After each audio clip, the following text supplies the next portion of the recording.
అగ్గిని కూడా ఒక ఇంటి నుంచి ఒకరు అడిగి తెచ్చుకునేవాళ్ళు అంటే ఈ తరం వాళ్ళకి నమ్మశక్యం కాదు కదా. అవును, అగ్గిపెట్టె అందరిళ్లల్లో ఉండేది కాదు.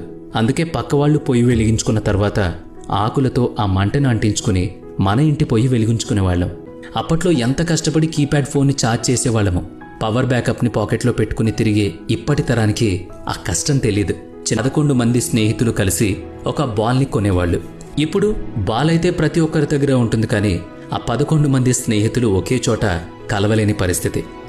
కరెంట్, మొబైల్ లేని ఆ సమయంలో ఇంట్లో వెలుగునిచ్చే ఈ లాంతరు. అప్పట్లో దీని వెలుగులోనే చదువుకునేవాళ్ళం.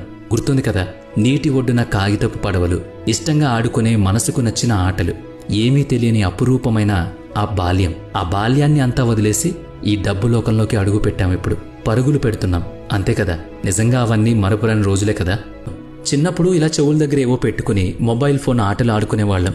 అప్పటికి మనకి తెలియదు కదా ఇప్పుడు అదే మొబైల్లో మనం బందీలం అయిపోతామని.